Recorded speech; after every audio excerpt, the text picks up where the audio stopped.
for another spooky NRG. Actually, it's not that spooky. It's more manga-y, cartoony, super deformed kind of spooky, creepy NRG.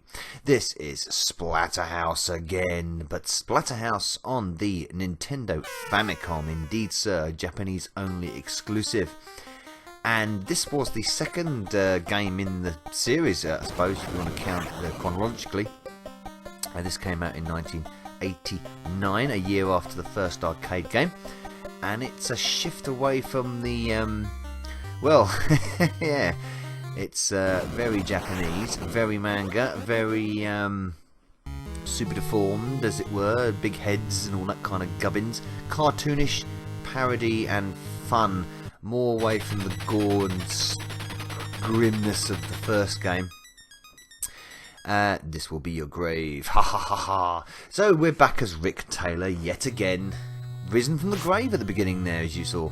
And Jennifer was kidnapped by the Pumpkin King. There's a mouthful. The Pumpkin King.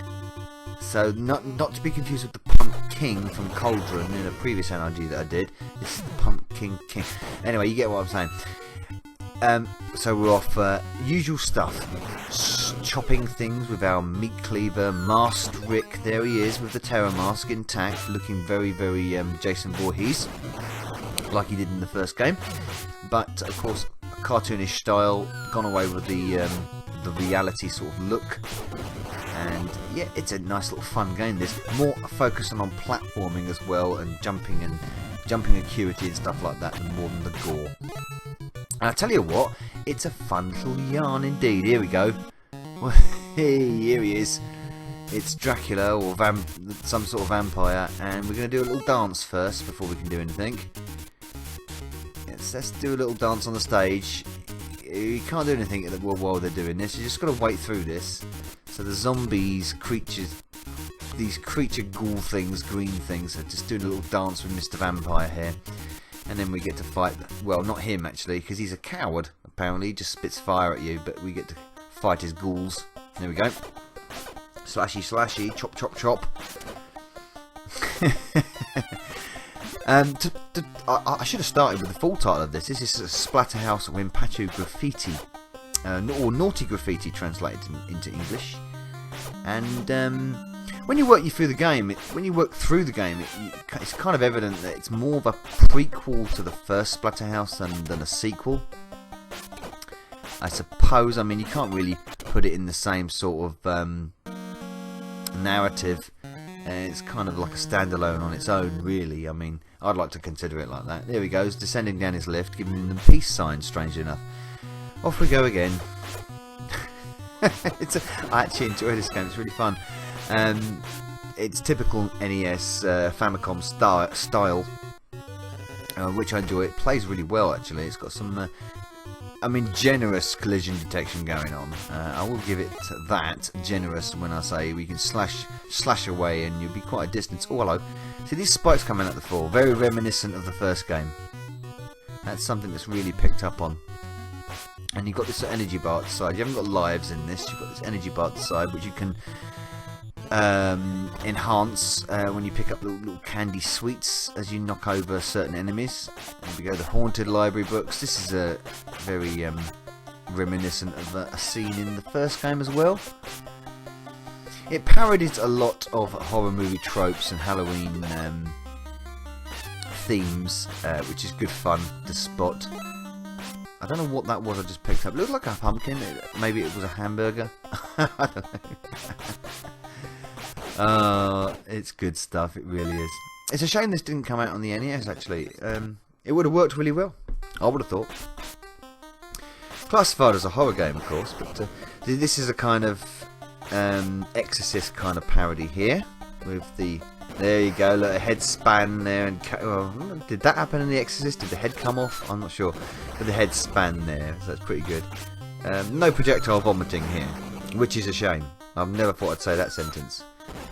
I'm upset that there is no projectile vomiting in this scene. Oh, bloody hell. Bloody chairs are quick, so you've got to chop the chairs up and chop the head to beat this boss. This is the first end of level boss. So So it's a good old yarn, this.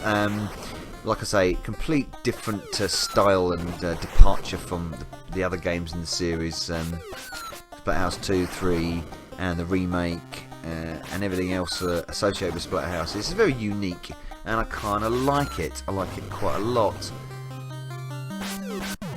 Old Rick here. He does look stunning in this sort of little orange boilo suit.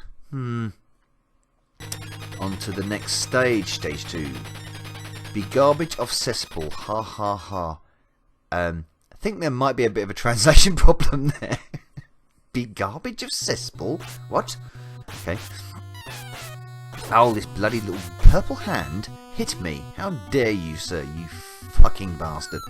Oh, and he's... Oh, hello. How do I get to this guy? I've got to jump. Jump and get him. Can I get him? Yes, I can. Good-o. Yeah, because when you get to the end of this game, it gives you a little scene, a cut scene. If you collect, I think there's 2 orbs in the game. If you collect them, there's one scene that ends with Rick on a hill with Jennifer daydreaming like it was a movie kind of thing. The whole thing was a movie. It wasn't actually real. It was a dream sequence kind of thing.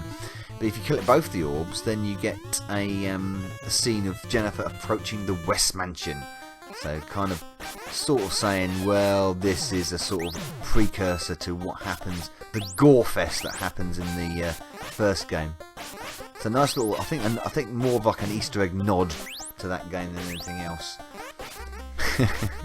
But they keep the names and they keep the sort of, the mask is there. The Terror Mask I think only actually speaks at the end of the game.